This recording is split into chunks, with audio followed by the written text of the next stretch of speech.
said yep. Welcome back today for our midday makeover. I'm joined with Christine Wozniak, a diabetes coordinator with Guthrie. Thank you so much for joining us, Christine. And this March is National Nutrition Month, but specifically next Tuesday, March 22nd, is Diabetes Alert Day. Now, what exactly does that mean? Right, Samantha. Diabetes Alert Day is a national program that the American Diabetes Association is piloting, and our goal is so that we can try to catch some of the 86 million people in the United States that have pre-diabetes and don't even know that they have it. So we have various programs in our community. We have somebody at Wegmans in Elmira from 2 to 4 next Tuesday that's going to do the diabetes screening. We have someone at HealthWorks at Guthrie Centerway that's going to be doing screenings in their lobby all day long. And then my colleague and I are doing screenings at Corning Hospital. So we're hoping to try to make people aware that they might have some of the risks for diabetes and try to have a conversation with their physician and follow up on that so that we can catch it as early as possible. And for somebody at home that doesn't know exactly what that is, what do those screenings entail? So for the Diabetes Alert Day, it's just a paper screening with a series of questions that asks about family history, whether you have diabetes in your family, your mom, dad, brother, sister.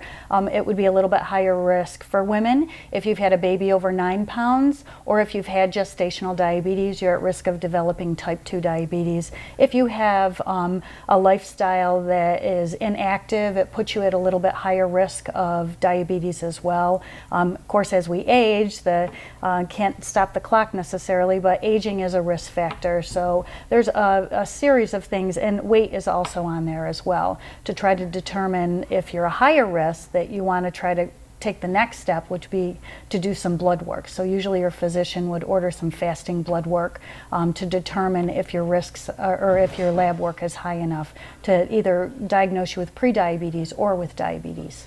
And for that pre-diabetes, those people that might fall in between, are there certain things that they can do to kind of prevent that?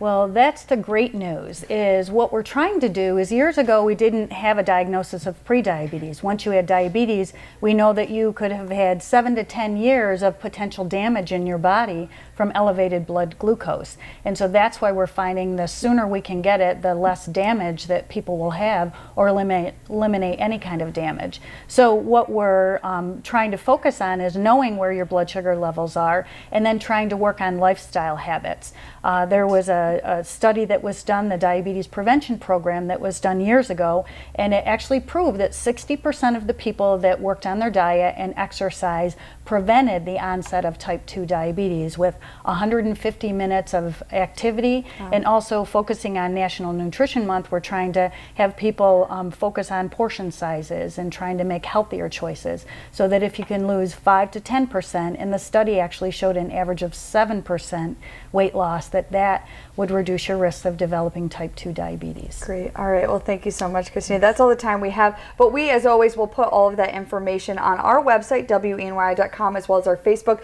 as well as the screening locations that people can go to. So thank you again for that.